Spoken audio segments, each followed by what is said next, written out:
मेरे सुकून आप सभी का स्वागत है आप सभी का यूट्यूब चैनल साहिल संघर्ष स्टडी में। आपको मैं साइंस का जो आपका एक फिजिक्स पार्ट है जिसमें आपको पहला चैप्टर चालू था प्रकाश का परिवर्तन, उसमें आपको पहला चैप्टर पढ़ा रहे थे जिसका नाम है प्रकाश का परिवर्तन। उसमें आपको 6 क्लास 6 डे कंप्लीट हो गया था।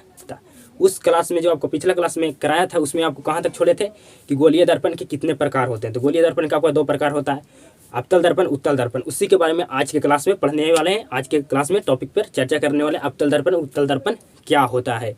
सबसे पहले हम जानते हैं कि अवतल दर्पण क्या होता है। ठीक है, अवतल दर्पण के बारे में पढ़ने वाले हैं। अवतल दर्पण आपको बताए थे कि अवतल दर्पण से जब कोई किरण को गुजारा जाए तो प्रवर्तन के बाद कहाँ से होकर गुजरती है, तो आपका फोकस से होकर गुजरती है। और अवतल दर्पण में जब किरणों को गुजारा जाता है तो कैसा प्रतिबिंब बनता है, वास्तविक या आभासी या काल्पनिक या आभासी, दोनों को एक ही को कहते हैं कि कोई नाम होता है आभासी या काल्पनिक। तो आपको जब अवतल दर्पण से बताए थे जब किरणों को गुजारा जाता है तो कैसा प्रतिबिंब बनता है, तो आपको बताए थे कि अवतल दर्पण से आपका किरणों का जो प्रतिबिंब बनता है वो वास्तविक बनता है। आपको हम एक क्लास में चर्चा किए थे। ठीक है, तो आज जानते हैं अवतल दर्पण के बारे में। तो आपका ये क्या है, एक इस तरह से जो आपका दर्पण बनाया गया, इस दर्पण आपको क्या कहते हैं, इस तरह से पेंट कर देते हैं, इसको क्या कहते हैं, अवतल दर्पण कहते हैं। इसको क्या कहते हैं, अवतल दर्पण कहते हैं। इसको मिरर कहते हैं, तो इसको एम से सूचित करते हैं, इसको एम डैश से। ठीक है, आपको हम बताए थे कि गोलीय दर्पण को पेंट किस तरफ से किया जाता है, तो दाएं तरफ से।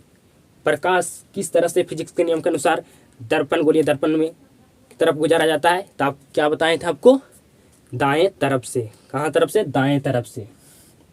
अब बाएं तरफ से दाएं तरफ से पेंट किया जाता है और बाएं तरफ से आपका किरण प्रकाश को गुजारा जाता है गोलीय दर्पण में। तो ये आपका गोलीय दर्पण है। और गोलीय दर्पण के जो ये आपका गोलीय दर्पण है, इस अगर इसको डॉट डॉट करके पूरा मिला दें तो ये क्या आपका हो गया, पूरा हो गया आपका गोलीय दर्पण। ठीक है, गोलीय दर्पण आपका हो गया। और इसको भी डॉट डॉट करके पूरा मिला दें तो ये आपका हो गया पूरा गोलीय दर्पण। ठीक है, गोलीय दर्पण के जो आधा भाग होता है जो अवतल दर्पण होता है, तो पूरा हो गया गोलीय दर्पण। तो गोलीय दर्पण किसी खोखले गोले का एक भाग होता है, उसका त्रिज्या को क्या से सूचित करते हैं। इस यहाँ पर उसका जो त्रिज्या है उसको क्या से सूचित करते हैं, तो सी से। और जो यहाँ से ये आपका क्या हो गया, तो जो दर्पण का मध्य बिंदु होता है उसे क्या से सूचित करते हैं, तो उसे पी से। ये आपका क्या हो गया, फोकस हो गया। ये क्या हो गया, फोकस। दर्पण का मध्य बिंदु को क्या कहलाती है, क्या कहते हैं, तो फोकस कहते हैं। ठीक है, तो आपका वक्रता, इसको क्या कहते हैं, सी को कहते हैं वक्रता, इसको मिटा देते हैं। ठीक है, ये आपका अवतल दर्पण है। क्या है, आपका अवतल दर्पण है। इसको क्या कहते हैं, इसको कहते हैं वक्रता केंद्र। वक्रता केंद्र कहते हैं। और यहाँ से जो इसका आधा दूरी है इसको क्या कहते हैं, तो इसको फोकस कहते हैं। इसको फोकस कहते हैं, इसको फोकस कहते हैं और इसको वक्रता केंद्र कहते हैं। ये आपका हो गया अवतल दर्पण। ये अवतल दर्पण ये आपका कंप्लीट हो गया कि अवतल दर्पण इस तरह से बनाया जाता है। इस तरह से आपको टॉपिक से यहाँ से अवतल दर्पण से ऑब्जेक्टिव पूछा जाता है कि बताइए दर्पण का मध्य बिंदु को क्या कहते हैं। पहला पॉइंट क्या है, दर्पण के मध्य बिंदु को क्या कहते हैं, बिंदु को क्या कहते हैं। तो दर्पण को मध्य बिंदु को ध्रुव कहते हैं। क्या कहते हैं, ध्रुव। ध्रुव जिसको पी से सूचित करते हैं, इंग्लिश में कहते हैं पोल। ये जो आपका है, ये जो मध्य बिंदु है दर्पण का, इसको क्या कहते हैं, ध्रुव। इसको पोल कहते हैं। इसको क्या कहते हैं, पोल कहते हैं। ये आपका क्या हो गया, फोकस हो गया। और ये आपका क्या हो गया, वक्रता केंद्र। ठीक है, आपसे पूछा जाएगा ऑब्जेक्टिव पॉइंट में कि फोकस से मतलब ध्रुव से वक्रता केंद्र का दूरी क्या होगा। ध्रुव से वक्रता केंद्र की दूरी बताइए कि दूरी क्या होगा। ध्रुव से आपका वक्रता केंद्र की दूरी, यहाँ से जो आपका यहाँ तक दूरी हुआ, इसको कहते हैं वक्रता त्रिज्या। इसको क्या चीज कहते हैं, वक्रता त्रिज्या, जिसको आर से डिनोट करते हैं, आर से सूचित करते हैं। आपसे पूछा जाएगा, इससे रिलेटेड पॉइंट है कि एफ से पी से एफ से को बीच की दूरी को क्या कहते हैं, एफ से मतलब एफ पी से, पी आपका ध्रुव से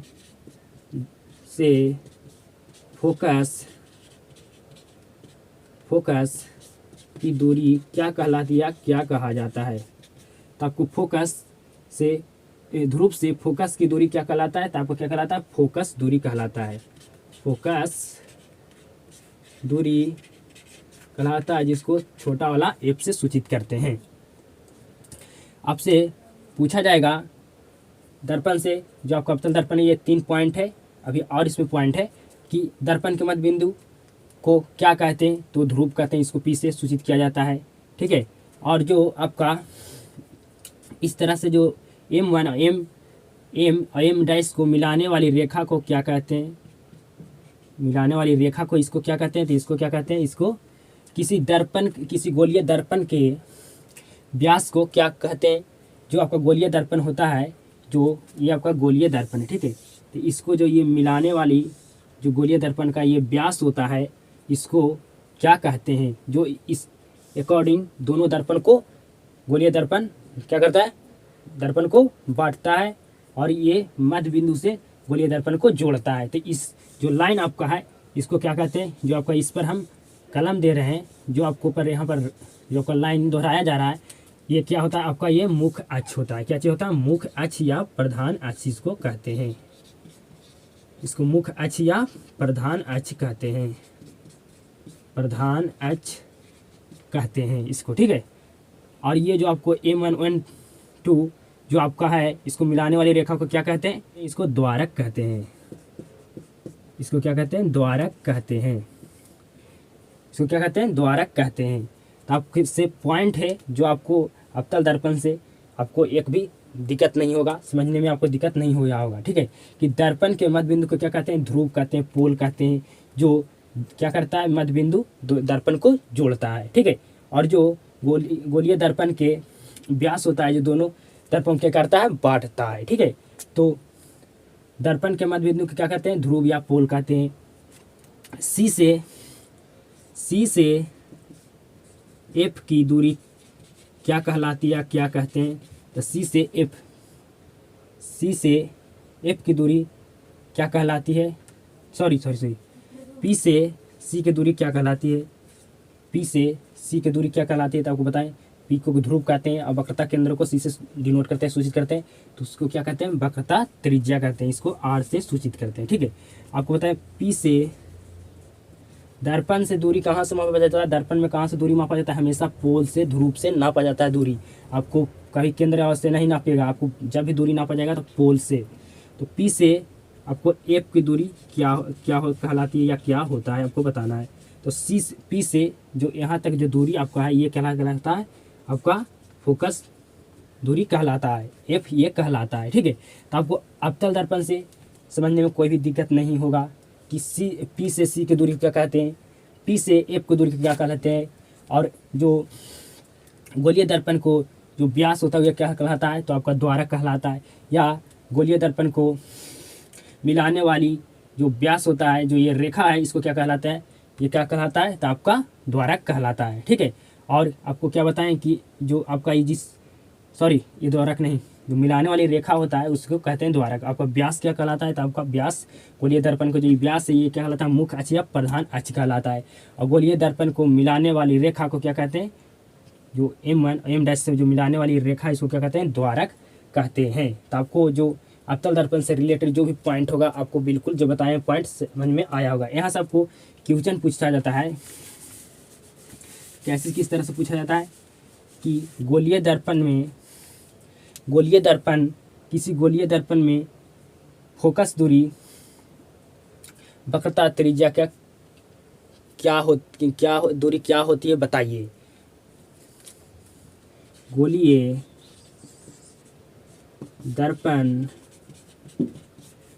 दर्पण में फोकस दूरी वक्रता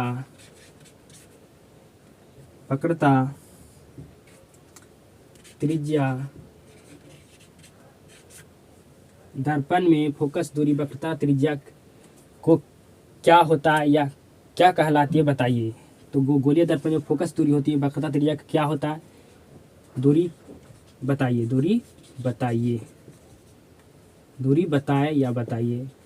तो आपको एक क्वेश्चन है कि गोलीय दर्पण में फोकस दूरी वक्रता त्रिज्या की दूरी बताइए। फोकस दूरी के वक्रता त्रिज्या की क्या होती है, दूरी नहीं क्या होती है, क्या होती है। दूरी तो आपको बता दें कि फोकस दूरी और वक्रता दूरी को यहाँ पर क्या कहा जाता है।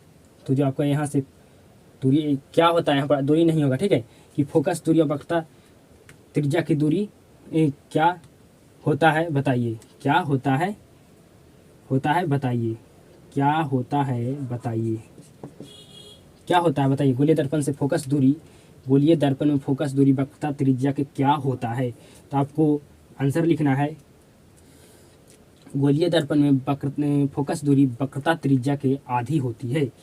गोलीय दर्पण में फोकस दूरी जो आपका छोटा एफ होता है, फोकस दूरी छोटा आपका एफ होता है, वक्रता त्रिज्या इसको आर से डिनोट करते हैं, आधी होती है, आधी होती है, आधी होती है। आपका सूत्र बना एफ R/2। ये सूत्र पर ऑब्जेक्टिव क्वेश्चन पूछा जाता है कि फोकस दूरी होता है जो गोलीय दर्पण में वक्रता त्रिज्या से क्या होती है, क्या होता है बताइए। तो आधी होती है, मतलब एफ क्या होता है, वक्रता त्रिज्या से आधी होती है। मतलब यहाँ से यहाँ दूरी P से C की दूरी क्या आपको कहलाती है, वक्रता त्रिज्या। तो आपको दूसरा एक दर्पण लेते हैं, उसमें आपको समझाते हैं, ठीक है। ये आपका एक दर्पण है जो आपका अवतल दर्पण है, ठीक है। ये आपका ध्रुव है, पोल है, ठीक है, ये पोल है। ये आपका फोकस है, ये आपका क्या है, वक्रता केंद्र है। ये आपका वक्रता केंद्र है। तो P से C की दूरी आपका कितना है, 30 सेंटीमीटर है, 30 सेंटीमीटर है। P से C की दूरी 30 सेंटीमीटर है। तो आपको बताना है कि F से P की दूरी क्या होगा, तो 15 सेंटीमीटर होगा, क्योंकि जो वक्रता जो आपका फोकस दूरी होता है वो वक्रता के अंदर क्या होता है, आधा होता है। तो आपसे प्रश्न पूछा जाएगा, जो यहाँ से यहाँ दूरी है जिसको क्या कहते हैं, वक्रता केंद्र कहते हैं, वक्रता त्रिज्या कहते हैं। तो आपको P से F की दूरी जो आपका हो क्या होगा, फोकस दूरी कहते हैं। P से F की दूरी क्या कहते हैं, फोकस दूरी। और P से C की दूरी को क्या कहते हैं, वक्रता त्रिज्या कहते हैं, जिसको R से सूचित करते हैं। तो P से C की दूरी 30 मीटर है। तो जो आपका फोकस दूरी होता है जो क्या होता है, वक्रता त्रिज्या के आधी होती है। अगर वक्रता त्रिज्या आपका 50 सेंटीमीटर है तो आपका जो फोकस दूरी होगा वो 15 होगा। इस पर आपको ऑब्जेक्टिव क्वेश्चन पूछा जाएगा, ये सूत्र आपका है। ऑब्जेक्टिव क्वेश्चन पूछा जाएगा आपसे, F का मान दिया हुआ 20 सेंटीमीटर। तो आप बताइए R का मान क्या होगा। आपको R का मान पूछ रहा है कि R का मान क्या होगा। तो आपको ये तो समझ में आएगा कि पूरा जो अवतल दर्पण से जितना भी पॉइंट होता है आपको समझ में बिल्कुल आ गया होगा। इस पर आपको ऑब्जेक्टिव क्वेश्चन पूछा था कि F बराबर 20 सेंटीमीटर, मतलब फोकस दूरी बराबर आपको दिया है, तो वक्रता त्रिज्या बराबर आपको पूछ रहा है। तो आपको सूत्र क्या होता है, आपका सूत्र होता है R/2। तो आपको F का मान दिया हुआ फोकस दूरी का सेंटीमीटर 20 दिया हुआ है, ठीक है। और R का मान आपको पता नहीं है, तो 20 दूनी क्या हो गया 40। R का मान कितना हो गया 40 सेंटीमीटर आपका हो गया R का मान। तो इस तरह से ऑब्जेक्टिव में पूछा जाएगा, आपको F का मान दिया रहेगा, R का मान पूछेगा, फोकस दूरी का मान दिया रहेगा, वक्रता त्रिज्या का मान पूछेगा, वक्रता त्रिज्या का मान दिया हुआ रहेगा, आपको F का मान पूछेगा। मतलब आपको R का मान दिया हुआ 50 सेंटीमीटर, ठीक है। तो आप बताइए F का मान क्या होगा, F का मान क्या होगा, ठीक है। तो आपको सूत्र याद होगा कि F जो फोकस दूरी होता है वक्रता त्रिज्या के आधी होता है। तो F का मान आपको नहीं दिया हुआ, तो F आपको निकालना, R का मान दिया हुआ 50 और बटा 2, 25 दूनी 50, F बराबर क्या हो गया 25 सेंटीमीटर। तो इस तरह से आपको ऑब्जेक्टिव प्रश्न दिया जाएगा। आपको पूछा जाएगा कि बताइए फोकस दूरी का मान दिया हुआ है तो वक्रता त्रिज्या का मान ज्ञात कीजिए। मतलब आपको F का मान दिया हुआ है तो R का मान आपको ज्ञात करना है। अगर R का मान दिया होगा तो आपको F को मान को ज्ञात करना है, ठीक है। तो आपको समझ में आ गया होगा कि किस तरह से इस पर ऑब्जेक्टिव क्वेश्चन पूछा जाता है। अवतल दर्पण आपको बिल्कुल जितना भी इससे पॉइंट बताएं आपको समझने में कोई भी दिक्कत नहीं होगा। क्योंकि अवतल दर्पण के जो जो बीच में जो आपका मध्य बिंदु होता है, दर्पण को जो जो दर्पण का जो मध्य बिंदु होता है उसको क्या कहते हैं, पोल ध्रुव कहते हैं।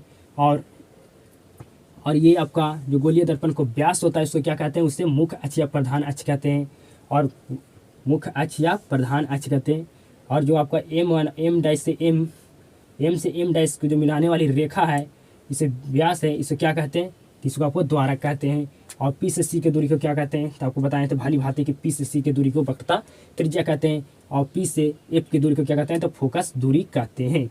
और दर्पण का मध्य बिंदु को ध्रुव कहते हैं, पी कहते हैं। तो आपको अवतल दर्पण से एक भी पॉइंट आपको पूछा जाए, आपको बुलाना नहीं है, पूरा पॉइंट आपको बताएं जो अवतल दर्पण से आपका पॉइंट बनाता है। ठीक है, बिल्कुल आपको समझ में आ गया अवतल दर्पण क्या होता है। ठीक है, वक्रता केंद्र को सी से और एफ को फोकस कहते हैं, और यहाँ से दूरी को पी से एफ की दूरी को फोकस दूरी कहते हैं। अब आप ये आपका अवतल दर्पण आपको समझ में आ गया होगा जितना भी पॉइंट बताया। अब समझते हैं उत्तल दर्पण में। ठीक है, क्या चीज समझते हैं, उत्तल दर्पण में ऑब्जेक्टिव प्रश्न किस तरह से आपको पूछा जाता है। एफ बराबर जो आपका सूत्र है r/2, इससे आपको समझ में आ गया होगा कि आपको फोकस दूरी दिया रहेगा तो आपसे वक्रता त्रिज्या पूछेगा। अगर आपसे वक्रता त्रिज्या दिया हुआ है तो आपसे फोकस दूरी पूछेगा। सॉरी, यहाँ पर गलती हुई, परिवर्तक सतह से जो मिलाने वाली रेखा होता है उसे क्या कहते हैं, द्वारक कहते हैं।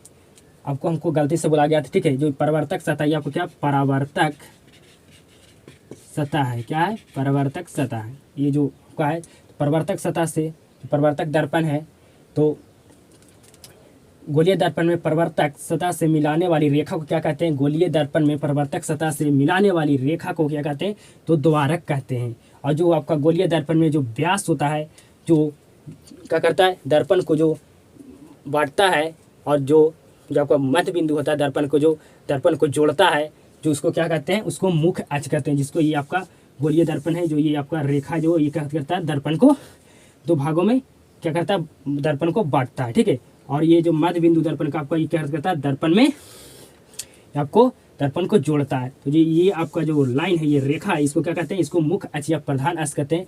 गोलीय दर्पण का जो गोला में जो आपका क्या होता है, जो व्यास होता है, व्यास को क्या कहते हैं गोलीय दर्पण में, तो गोलीय दर्पण में इसको क्या कहते हैं, इसको गोलीय दर्पण में कहते हैं मुख्य अक्ष या प्रधान अक्ष, जो आपका ये है। ठीक है, जो किरण को क्या कहता है, दो भागों में बांटता है, दर्पण को दो भागों में बांटता है, और मुख्य अक्ष से दोनों क्या कहता है, दर्पण को ये आपको जोड़ता है। ठीक है, तो ये यहाँ पर हमको गलती से बोला गया था कि व्यास भी इसी को कर रहे थे कि आपको व्यास है, इसी को बता रहे कि द्वारक था। ये हमको गलती हो गया कि परिवर्तक गोलीय दर्पण में परिवर्तक सतह से मिलाने वाली रेखा को, जो यहाँ पर रेखा मिल रहा है, इसको क्या कहते हैं, इसको कहते हैं द्वारक। जो आपका गोलीय दर्पण का व्यास होता है, जो क्या करता है, दोनों किरणों को बांटता है, दोनों दर्पणों को जो बांटता है और जो दर्पणों को मध्य बिंदु से जोड़ता है, इस रेखा को क्या कहते हैं। आपको हम बहुत बार रिपीट कर रहे हैं, क्या आपको समझ में आए, हमसे गलती हो गया था। ठीक है, तो इस रेखा को क्या कहते हैं, इसको मुख्य अक्ष या प्रधान अक्ष कहते हैं। और जो आपका गोलीय दर्पण में परिवर्तक सतह से गोलीय दर्पण में परिवर्तक सतह मिलाने वाली रेखा को, गोलीय दर्पण में परिवर्तक सतह को मिलाने वाली रेखा को क्या कहते हैं, इसको द्वारक कहते हैं। मिलाने वाली रेखा को बिल्कुल समझ में आया होगा, हम बहुत बार चर्चा किए। यहाँ पर हमको थोड़ा सा गलती हो गया था, यह माफ़ करना, क्योंकि हम इसको व्यास भी इसी को कर रहे थे और व्यास इसी को कर रहे थे। द्वारक जो आपका था उसी को व्यास बता रहे थे, मुख्य अक्ष को भी व्यास बता रहे थे। नहीं, तो आपका हम गलती कर दिए थे। यहाँ पर जो आपका जो व्यास होता है उसको क्या कहते हैं, प्रधान अक्ष। जो गोलीय दर्पण होता है, जो गोला में आपका व्यास होता है, जो दर्पणों को मिलता है, जो दर्पणों को बांटता है और मध्य बिंदु से जो दर्पणों को जोड़ता है, ये जोड़ती है, उस रेखा को क्या कहते हैं, उस रेखा को कहते हैं मुख्य अक्ष या प्रधान अक्ष। और जो गोलीय दर्पण परिवर्तक सतह को मिलाने वाली रेखा होता है, गोलीय दर्पण परिवर्तक सतह से जो मिलाने वाली रेखा, इसको क्या कहते हैं, द्वारक कहते हैं। आपको समझ में बिल्कुल आ गया होगा। अब चर्चा करते हैं अवतल दर्पण में। ठीक है, अवतल दर्पण में आपको एकदम जैसा उत्तल दर्पण हुआ वैसे आपको अवतल दर्पण में भी बिल्कुल वैसा ही होता है। ठीक है, ये देखते हैं उत्तल दर्पण। अब उत्तल दर्पण की चर्चा करते हैं। तो उत्तल दर्पण किस तरह से होता है, इस तरह से होता है। ठीक है, आपको समझ में आना चाहिए कि गोलीय दर्पण में किस तरह से पेंट किया जाता है, तो हमेशा दाएं तरफ से क्या होता है, रेखा किस तरह से गुजरा जाता है, तो हमेशा बाएं तरफ से गुजरा जाता है।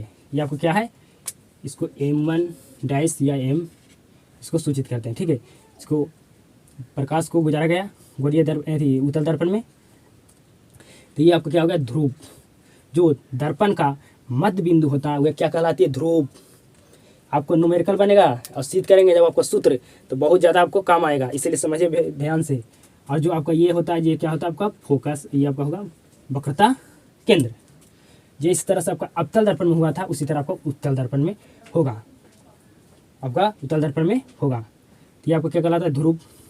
ये आपका जो आपका पी से सी की दूरी होता है, पी से सी की दूरी क्या कहलाती है, तो आपको क्या बताए थे वक्रता केंद्र जिसको आर से सूचित करते हैं। और पी से एफ की दूरी क्या कहलाता है, तो आपका पी से सी से एफ की दूरी क्या कहलाता है, एफ से दूरी पी से एफ की दूरी क्या कहलाता है, तो आपका फोकस दूरी कहलाता है। यहाँ से यहाँ की दूरी को क्या कहते हैं, तो यहाँ से दूरी को कहते हैं वक्रता केंद्र, वक्रता त्रिज्या, सॉरी इसको वक्रता केंद्र कहते हैं, वक्रता त्रिज्या जिसको आर से सूचित करते हैं। और जो आपका यहाँ से यहाँ दूरी होता है, आपका जो यहाँ से यहाँ दूरी है और जो आपका यहाँ से यहाँ दूरी है, दो पेन से करते हैं आपको समझ में नहीं आएगा। फिर जो आपका काला वाला दिख रहा है, काला वाला, ये काला वाला को क्या कहते हैं, जो आपका पी से एफ की दूरी है इसको क्या कहते हैं फोकस दूरी, फोकस दूरी जिसको छोटा वाला एफ से डिनोट करते हैं। जिस तरह से आपका अवतल दर्पण में था उसी तरह आपका उत्तल दर्पण में भी है। इसको हम क्या कहते हैं, इसको फोकस कहते हैं। जिस तरह को बताए थे अवतल दर्पण में एकदम अकॉर्डिंग उसका जैसा ही होता है। ये आपका क्या है वक्रता केंद्र, वक्रता केंद्र, वक्रता केंद्र ये आपका ध्रुव होता है, ठीक है। और इसका मिरर होता है एम डाइस, इसको सूचित कर दें। और पी से सी की दूरी क्या कहलाता है, तो आपका पी से सी दूरी क्या कहते हैं वक्रता त्रिज्या कहते हैं। और जो आपका पी से एफ की दूरी है इसको क्या कहते हैं फोकस दूरी कहते हैं। तो आपको अवतल दर्पण उत्तल दर्पण में आपको बिल्कुल बेहतर ढंग से समझ में आया होगा। और M1 और M डैश को मिलाने वाली रेखा को क्या कहते हैं, इसको द्वारक कहते हैं। जो आपको हमको गलती हो गया था। और जो ये था आपका जो हम बता रहे थे जो गोलीय दर्पण में जो व्यास होता है जो दोनों किरणों को बांटती है, दोनों दर्पणों को बांटती है, और मध्य बिंदु जो आपका दर्पण होता है जो दर्पणों को क्या कहते हैं जोड़ती है। तो जो ये आपका गोला में जो आपका ये व्यास है, ये जो रेखा है, ये जो इसको क्या कहते हैं, इसको प्रधान अक्ष कहते हैं, प्रधान अक्ष या मुख्य अक्ष कहते हैं, प्रधान अक्ष या मुख्य अक्ष कहते हैं। जो गोला में आपका व्यास होता है जो दर्पणों को क्या करते हैं बांटती है और मध्य बिंदु से दर्पणों को जोड़ती है। इसको आपको बड़ी गलती हमको हो गया था, ठीक है। इसको क्या कहते हैं, इसको मुख्य अक्ष या प्रधान अक्ष कहते हैं। और जो आपका ये आपको क्या है परावर्तक सतह, ये क्या है आपको परावर्तक, ये आपको परावर्तक सतह है। गोलीय दर्पण में प्रवर्तक सतह को मिलाने वाली रेखाओं को गोलीय दर्पण में प्रवर्तक जो आपका सतह है उसे मिलाने वाली रेखा को द्वारक कहते हैं। और जो आपका गोलीय दर्पण में जो आपका व्यास होता है उसको क्या कहते हैं मुख्य अक्ष या प्रधान अक्ष कहते हैं। और जो आपका ये पी से सी की दूरी क्या कहते हैं, तो आपको वक्रता केंद्र वक्रता त्रिज्या कहते हैं। और पी से एफ की दूरी क्या कहते हैं फोकस दूरी कहते हैं। अब सीखते हैं क्या चीज़ चिन्ह परिपाटी, जो आपको बिल्कुल समझ में आना चाहिए। चिन्ह परिपाटी से आपको क्या नॉलेज मिलेगा कि जो अवतल दर्पण में जो आपका फोकस होता है वो ऋणात्मक होता है धनात्मक होता है। जो आपका वक्रता त्रिज्या होता है जो अवतल दर्पण में क्या ऋणात्मक होता है या धनात्मक होता है, इसको आपको समझने के लिए चिन्ह परिपाटी को आपको समझना बिल्कुल जरूरी है।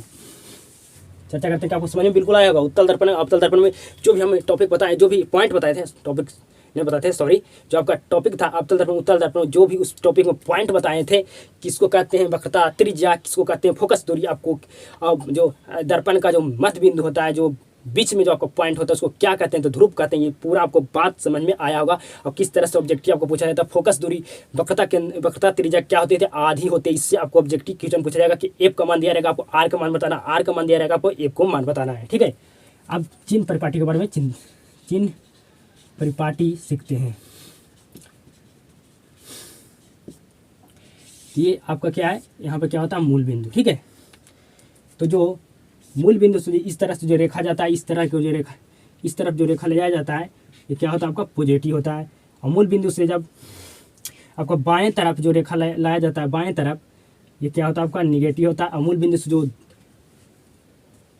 जो आपको मूल बिंदु से दाएं तरफ जो रेखा ले जाया जाता है जो आपको क्या होता है पॉजिटिव होता है। जो मूल बिंदु से जो आपको इस तरफ जो रेखा लिया जाता है दाएं तरफ ये होता है निगेटिव, और जो ऊपर तरफ का रेखा लिया जाता है वो पॉजिटिव होता है।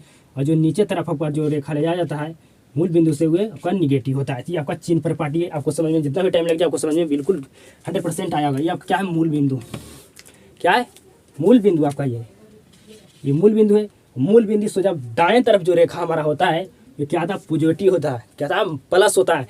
और जो मूल बिंदु से दाएं तरफ, जो मूल बिंदु से आपका जो बाएं तरफ जो रेखा होता है ये आपका क्या होता है, निगेटिव। और जो दाएं तरफ मूल बिंदु से आपका रेखा जाता है वो क्या होता है, पॉजिटिव। और ऊपर तरफ जो आपका रेखा जाता है मूल बिंदु से उसको पॉजिटिव, और जो नीचे तरफ का रेखा रहता है जाता है मूल बिंदु से वो निगेटिव होता है। तो चिन्ह प्रपाटी आपको बिल्कुल समझ में आएगा। ये दाएं तरफ, जरा हमको थोड़ा कन्फ्यूजन हो जाता है, ठीक है। यहाँ ये क्या है, बाएं तरफ है, ये आपका बाएं तरफ है, ये दाहिना ये बाएं। जो दाएं तरफ ले जाए तो पॉजिटिव होता है, और मूल बिंदु से जो बाएं तरफ ले जाए तो निगेटिव होता है, जो ऊपर होता है पॉजिटिव और नीचे होता है निगेटिव। तो अब इससे समझते हैं, जब अवतल दर्पण में आपका फोकस दूरी पॉजिटिव होता है निगेटिव, और वक्रता केंद्र आपका निगेटिव होता है या पॉजिटिव, इसके बारे में समझते हैं जल्दी में, ठीक है। ये क्या है, आपका अवतल दर्पण है। ये आपका क्या होगा, पोल हो गया, ध्रुव हो गया। ये आपका क्या होगा, एफ हो गया। ये आपका क्या होगा, आपका सी हो गया, सॉरी ये तो उत्तल दर्पण हो गया, अवतल दर्पण। अवतल दर्पण पहले बनाते हैं, अवतल दर्पण सबको ज़्यादा समझ में आएगा। उत्तल दर्पण ये हो गया था, अवतल दर्पण पहले से बनाते हैं, ठीक है। तो ये आपको क्या है, अवतल दर्पण है। इससे हमें प्रकाश ले गए, किरण गुजारा गया। ये आपको हो गया ध्रुव, ये आपका हो गया एफ फोकस, ये आपका हो गया वक्रता केंद्र सी। इसको इसको इस तरफ पेंट कर देते हैं। ये आपका मिरर एम डैश आपको मान लिया, ठीक है, डैश मान लिया, ठीक है। तो आपको बताना है, आपको चिन्ह प्रपाटी बिल्कुल समझ में आएगा, ठीक है। ये चिन्ह प्रपाटी इस तरफ क्या होता है पॉजिटिव, और इस तरफ आपको क्या होता है निगेटिव, ऊपर की तरफ आपको पॉजिटिव, नीचे तरफ आपका निगेटिव होता है। आपको समझना इसी के अकॉर्डिंग, ठीक है। अवतल दर्पण है, क्या है, अवतल दर्पण है। ये आपका अवतल दर्पण है, ठीक है। तो आप इसमें से बताइए कि ऋणात्मक जो अवतल दर्पण का है, जो अवतल दर्पण है उसमें फोकस दूरी क्या होता है। फोकस दूरी आपको बताना है अवतल दर्पण में। अवतल दर्पण में आपको फोकस दूरी बताना है, क्या होगा, पॉजिटिव होगा या निगेटिव होगा। तो आपका फोकस दूरी अवतल दर्पण में निगेटिव होगा। जो आपका फोकस पी से जो एफ की दूरी है इसको क्या कहते हैं, फोकस दूरी। तो ये यहाँ पर क्या है, आपका निगेटिव है। मूल बिंदु से जो इस तरह किरण आया है तो ये आपको बीच बीच क्या, मूल बिंदु, ठीक है। तो मूल बिंदु को जो आपका दाहिने साइड होता है वो पॉजिटिव होता है, और जो आपका मूल बिंदु से बाएं साइड होता है किरण आता है वो क्या होता है, निगेटिव होता है। तो आपका पूछेगा आपको अवतल दर्पण में फोकस दूरी क्या होता है, धनात्मक या ऋणात्मक होता है। तो आपको क्या होता है, हमेशा ऋणात्मक होता है। माइनस आपका क्या होता है, ऋणात्मक लिख देते हैं, आपको ज़्यादा समझ में आएगा। ऋणात्मक होता है, निगेटिव होता है, ठीक है। इसी तरह आपको एक हम क्या बनाते हैं, उत्तल दर्पण। क्या है, उत्तल दर्पण है। ये आपका उत्तल दर्पण, ये आपका मुख अच्छे, इसको अंदर की तरफ से पेंट करते हैं। ये एम मान लिए, एम डैश मान लिए। ये आपका क्या हो गया, एफ हो गया। ये आपका क्या हो गया, ये आपका सी हो गया, ठीक है, आपका सी हो गया। तो अब से आप पूछे जाएगा आपसे, ये क्या आपका उत्तल दर्पण है, क्या है, उत्तल दर्पण है। ये उत्तल दर्पण आपका है। तो आपसे पूछा जाएगा कि उत्तल दर्पण में जो आपका फोकस दूरी होता है वह क्या धनात्मक होता है या ऋणात्मक होता है। तो फोकस दूरी आप बताइए कि धनात्मक होता है कि ऋणात्मक होता है। तो आपका धनात्मक होता है, धनात्मक होता है, पॉजिटिव होता है। कैसे पॉजिटिव होता है, चिन्ह प्रपाटी आपको बिल्कुल बेहतर ढंग से समझ में आएगा कि ये आपका क्या है, मूल बिंदु है। जो आपका ध्रुव है दर्पण में आपका क्या है, मूल बिंदु, समझिए मूल बिंदु है। मूल बिंदु से और मूल बिंदु से जो दाएं तरफ जो आपको किरण जाता है क्या होता है, हमेशा पॉजिटिव होता है। क्या होता है, पॉजिटिव। और जो मूल बिंदु आपका है, जो आपका दर्पण में क्या है, ध्रुव है, जो बीच का दूरी है, जो बीच में आपका बिंदु है, दूरी नहीं, बीच में जो आपका बिंदु है वो आपका दर्पण में क्या, ध्रुव को आप मानिए। जो चिन्ह प्रपाटी में आपको बताए थे मूल बिंदु, आपका ध्रुव क्या है, मूल बिंदु। मूल बिंदु से इस तरफ जो आपका बाएं तरफ किरण होता है जो निगेटिव होता है, ऋणात्मक होता है, इस तरफ जो धनात्मक होता है। तो आपका उत्तल दर्पण में जो आपका एफ जो फोकस दूरी का मान क्या होता है, धनात्मक या ऋणात्मक, तो धनात्मक होता है, ठीक है। अब आपको बताते हैं, एक तरफ लिखते हैं अवतल दर्पण उत्तल दर्पण। कि अवतल दर्पण का जो आपका फोकस दूरी होता है ये धनात्मक होता है कि ऋणात्मक होता है, आपको बिल्कुल समझ में आया होगा। हमको रटवा नहीं रहे हैं आपको, बिल्कुल हम फिगर के साथ आपको समझा रहे हैं। साइंस रटने वाला सब्जेक्ट नहीं है। चिन्ह प्रपाटी आपको पहले बताएं कि बिना आपको चिन्ह प्रपाटी बताए आपको समझ में नहीं आएगा कि अवतल दर्पण में फोकस दूरी जो आपका होता है वे ऋणात्मक कैसे होता है, आपको समझ में नहीं आता। उत्तल दर्पण में आपका क्या होता है, फोकस दूरी धनात्मक होता है। एक तरफ लिखते हैं अवतल दर्पण और उत्तल दर्पण। ये क्या हो गया आपका अवतल दर्पण। ये आपको क्या होगा, उत्तल दर्पण, ये उत्तल दर्पण होगा। क्या हो गया, अवतल दर्पण, उत्तल दर्पण। तो आप बताइए अवतल दर्पण में फोकस दूरी क्या होता है, ऋणात्मक होता है, नेगेटिव होता है। अवतल दर्पण में, उत्तल दर्पण में फोकस दूरी क्या होता है, आपको बताएं धनात्मक होता है। ठीक है, अब बताइए वक्रता त्रिज्या आर, वक्रता त्रिज्या आर आपका अवतल दर्पण में क्या होता है, निगेटिव। जब फोकस आपका निगेटिव होगा जोन दर्पण में, उसका वक्रता त्रिज्या भी निगेटिव होगा। वक्रता त्रिज्या क्या कहते हैं आपको, ये उत्तल दर्पण है। ठीक है, ये आपका ध्रुव है, ये आपका क्या है, फोकस है, ये आपका केंद्र है। ठीक है, जो आपको यहाँ से यहाँ का दूरी बताए थे, तो ये क्या था आपका वक्रता त्रिज्या था। इसको आर से डिनोट करते हैं। यहाँ से दूरी आपका क्या था, वक्रता त्रिज्या। तो आपका क्या है, मूल बिंदु है आपका चिन्ह परिपाटी में। यहाँ दर्पण में आपका मुख्य अक्ष मतलब ध्रुव है, तो ध्रुव से जो इधर जो आपका किरण ले जाया जाता है, जो आपका बाएं तरफ क्या होता है, निगेटिव, निगेटिव होता है। इस तरफ ले जाते हैं पॉजिटिव होता है। आपका इस तरह क्या है, उत्तल दर्पण है। उत्तल दर्पण में आपका ये एफ हो गया, ये आपका सी हो गया, ये आपका पी हो गया। इस तरह से आपको रंग देना है। ठीक है, ठीक है। तो आपको बताएं, तो आपका यहाँ से जो यहाँ दूरी होता है, जो आपका यहाँ से दर्पण नहीं छोड़े, यहाँ से जो यहाँ आपका दूरी होता है, यहाँ से लेकर यहाँ तक दूरी, पी से लेकर सी तक दूरी, उसको क्या कहते हैं, वक्रता त्रिज्या कहते हैं। तो इस साइड जो आपका ये जो मुख्य अक्ष है, मुख्य अक्ष के जो इस साइड होता है, जो आपको चिन्ह परिपाटी में मूल बिंदु को जो दाएं तरफ में होता है, जो क्या होता है, धनात्मक, धनात्मक होता है। और जो आपका बाएं तरफ होता है, जो आपका क्या होता है, ऋणात्मक होता है, मतलब माइनस होता है। तो आपको बताना है कि ये अवतल दर्पण में आपको बताएं कि जो आपका फोकस दूरी ऋणात्मक है, तो आपका वक्रता त्रिज्या भी ऋणात्मक है। जस्ट इसका अगर अवतल दर्पण में आपका फोकस दूरी पॉजिटिव है, तो आपका उत्तल दर्पण में आपका फोकस दूरी क्या पॉजिटिव है, तो आपका वक्रता त्रिज्या भी पॉजिटिव होगा। क्या होगा, आपका वक्रता त्रिज्या भी पॉजिटिव होगा। जो आपका फोकस होगा वो, अगर फोकस अगर ऋणात्मक है अवतल दर्पण में, तो आपका जो वक्रता त्रिज्या भी वही भी ऋणात्मक होगा। उत्तल दर्पण में आपका फोकस दूरी आपका पॉजिटिव है, तो आपका जो वक्रता त्रिज्या होगा वो भी आपका पॉजिटिव होगा। सॉरी, क्या होगा, पॉजिटिव होगा। वक्रता त्रिज्या भी आपका पॉजिटिव होगा। आपको पूछा जाएगा कि अवतल दर्पण में फोकस दूरी क्या ऋणात्मक होती है, धनात्मक होती है, तो क्या होता है, अवतल दर्पण में आपको ऋणात्मक होती है।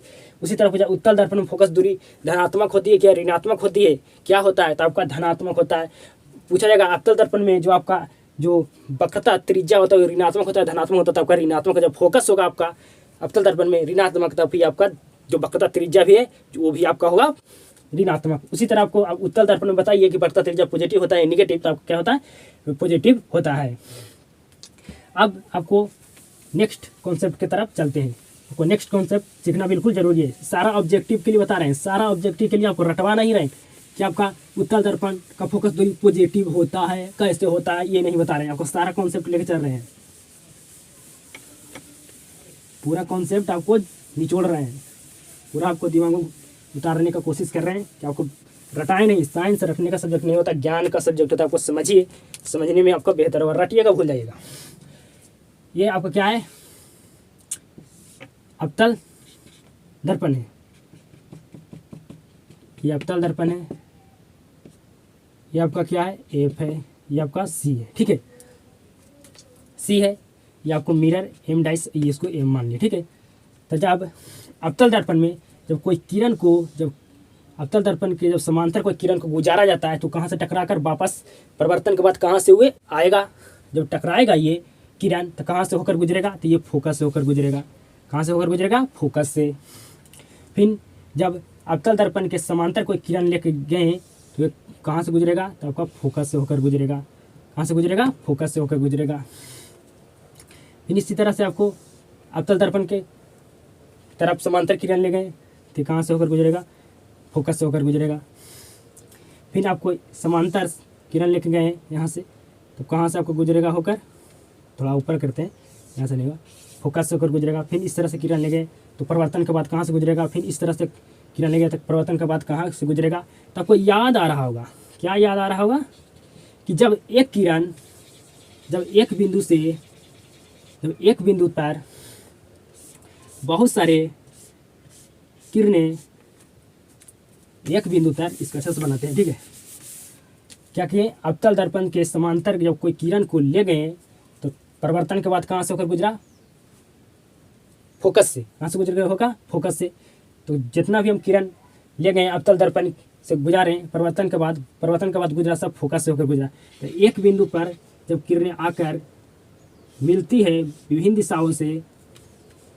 दिशाओं से जब एक बिंदु तक किरण आकर मिलती है, किसको आपको याद आ रहा होगा कि इसे कौन सा किरण कहा जाता है, कौन सा इसको किरण पुंज कहते हैं। मतलब बहुत सारा विभिन्न किरणें एक बिंदु पर आकर मिलती है। यहाँ पर एक सारा जो किरण है परिवर्तन के बाद कहाँ एक बिंदु पर मिल रहा है कि नहीं। इधर से जो किरण हम लेकर आए हैं समांतर किरण, तो परिवर्तन के बाद फोकस से होकर गुजरा। सारा जो किरण है यहाँ कहाँ से मिल रहा है, तो आपको फोकस पर मिल रहा है। मतलब एक बिंदु पर सारा किरण मिल रहा था। तो बहुत सारा किरण एक बिंदु पर आकर मिलता है, तो इसको कौन सा किरण कहते हैं, इसको अभिसारी किरण पुंज कहते हैं। तो इसी तरह आपको ऑब्जेक्टिव पूछा जाएगा कि अवतल दर्पण को दूसरा नाम क्या है, अवतल दर्पण को क्या कहा जाता है। तो अवतल दर्पण को क्या कहा जाता है, अभिसारी दर्पण भी कहा जाता है। क्या कहा जाता है, अभिसारी दर्पण कहा जाता है। अभिसारी दर्पण कहा जाता है। आपसे पूछा जाएगा ऑब्जेक्टिव में कि अवतल दर्पण को दूसरा नाम क्या है, या अवतल दर्पण को और कौन सा नाम से जाना जाता है, या अवतल दर्पण को और क्या कहते हैं। तो आप अवतल दर्पण का दूसरा नाम क्या है, अभिसारी दर्पण कहते हैं। इसी तरह आपका ये क्या था, अवतल दर्पण। उत्तल दर्पण का भी दूसरा नाम है। ये आपका क्या होगा, उत्तल दर्पण हो गया। ठीक है, ये आपका हो गया प्रधान अक्ष, इसी आपका ये आपका हो गया पी। आपको इस तरह से पेंट कर दिए। जब उत्तल दर्पण में जब किरण समांतर ले जाएंगे तो ये क्या होगा, टकराकर वापस परिवर्तन के बाद इस तरह से मुड़ जाएगा। फिर ले जाएंगे तो इस तरह से मुड़ जाएगा। फिर ले जाएंगे समांतर किरण तो इस तरह से मुड़ जाएगा। मतलब एक बिंदु से क्या हो रहा है, टकराकर वापस आ रहा है। फिर इस तरह से ले जाएंगे तो इस तरह से जाएगा। फिर इस तरह से ले जाएंगे, फिर इस तरह से जाएगा। फिर इस तरह से जब किरण को ले जाएंगे अवतल दर्पण पर, तो परिवर्तन के बाद कहाँ से वे गुजरेगा, कहाँ से परिवर्तन के बाद होकर लौटेगा। तो इधर आपको याद आ रहा हो कि जब एक बिंदु से बहुत सारे किरणें फैलती है विभिन्न दिशाओं में, तो ये किरण को क्या कहते हैं, तो इस किरण पुंज क्या कहते हैं, अभिसारी किरण पुंज कहते हैं। अभिसारी नहीं, अपसारी किरण पुंज कहते हैं। जब समांतर किरण ले जा रहे हैं अवतल दर्पण पर, जब समांतर किरण अवतल दर्पण से जब टकरा रहा है, तो परिवर्तन के बाद वे वापस लौट जा रहा है, वापस परिवर्तन के बाद मुड़ रहा है। ठीक है, परिवर्तन के बाद किस तरह से जा रहा है, एक ही बिंदु से। अब देखिए तो एक बिंदु से ही किरणें निकल रही है। एक बिंदु से किरणें क्या हो रही है, निकल रही है। तो जब एक बिंदु से बहुत सारी किरणें निकलती है विभिन्न दिशाओं में फैल जाती है, तो उसे क्या कहते हैं, अपसारी किरण पुंज कहते हैं। तो ये आपको क्या था, अवतल दर्पण। तो अवतल दर्पण का दूसरा नाम क्या है, तो अवतल दर्पण को आपको क्या भी कहते हैं, अवतल दर्पण को क्या कहा जाता है, उत्तल दर्पण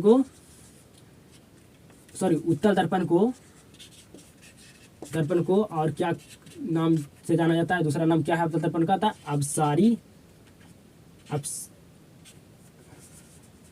अपसारी दर्पण के नाम से किसे जाना जाता है, तो उत्तल दर्पण को। लेकिन आपका लेंस में उल्टा होता है। आपका अवतल दर्पण को क्या कहते हैं, अभिसारी दर्पण भी कहते हैं। तो आपका लेंस में जो अवतल लेंस होगा, जो आपका क्या हो जाएगा, अपसारी, उल्टा हो जाएगा। और जो आपका अवतल दर्पण में अपसारी दर्पण कहा जाता है, उत्तल दर्पण का दूसरा नाम क्या है, अपसारी दर्पण। तो आपका लेंस में क्या हो जाएगा, उत्तल जो आपका लेंस हो जाएगा वो क्या हो जाएगा, अभिसारी लेंस हो जाएगा, उल्टा हो जाएगा। तो आपको इस समझ में आ गया होगा कि जब समांतर किरण गुजरा जाए तो आपको फोकस से होकर गुजरेगा, परिवर्तन के बाद कहाँ से होकर गुजरेगा, तो फोकस से होकर गुजरेगा। तो ये एक बिंदु पर बहुत सारी किरणें आकर मिल रही है, किसमें, अवतल दर्पण में। तो अवतल दर्पण का दूसरा नाम क्या हो गया, अभिसारी दर्पण। और जब एक बिंदु से बहुत सारी किरणें फैल रही है, किसमें, उत्तल दर्पण में, तो आपका कौन सा दर्पण होगा, कौन सा किरण होगा, तो अपसारी किरण होगा। तो आपको उत्तल दर्पण को क्या कहते हैं, अपसारी दर्पण कहते हैं। और जो आपका अवतल दर्पण उसको क्या कहते हैं, अभिसारी दर्पण कहते हैं। तो एक बिंदु से जो किरण फैल रहा है वो कौन सा दर्पण में फैल रहा है, एक बिंदु पर आगे किरण कौन मिल रहा है, एक बिंदु पर सारे जो किरणें हैं जो मिल रहा है आपका एक बिंदु पर। ठीक है, तो कौन सा दर्पण में ऐसा होता है, एक सारे जो किरणें होते हैं जो एक बिंदु पर मिलता है, तो अवतल दर्पण में। और जो एक बिंदु पर आके सारी किरणें मिले उसे क्या कहते हैं, तो उसे क्या कहते हैं, अभिसारी किरण कहते हैं। तो अवतल दर्पण कौन सा दर्पण कहा जाता है, अवतल दर्पण का दूसरा नाम क्या है, तो अभिसारी दर्पण भी कहा जाता है। ऑब्जेक्टिव में पूछेगा। और जो आपका उत्तल दर्पण है, जो उत्तल दर्पण में एक बिंदु से बहुत सारी किरणें फैल रहा है, एक बिंदु से बहुत सारी किरणें फैल रहा है, तो उस किरण क्या कहते हैं, अपसारी किरण पुंज कहते हैं। तो उत्तल दर्पण के दूसरा नाम क्या है, अभिसारी दर्पण कहते हैं। दूसरा नाम क्या है? अवतल उत्तल दर्पण का था अभिसारी दर्पण नाम है। ठीक है, प्रतिबिंब के बारे में अवतल उत्तल दर्पण को नेक्स्ट क्लास में आपको समझाने वाले हैं। आपसे 4 से 5 क्लास आपको चलेगा। आप प्रकाश का परिवर्तन जो आपका चैप्टर है वो समाप्त हो जाएगा। तो अगर आपको क्लास पसंद है तो क्लास को ज़्यादा लोगों तक शेयर कीजिएगा। मिलते हैं नेक्स्ट क्लास में नेक्स्ट टॉपिक के साथ।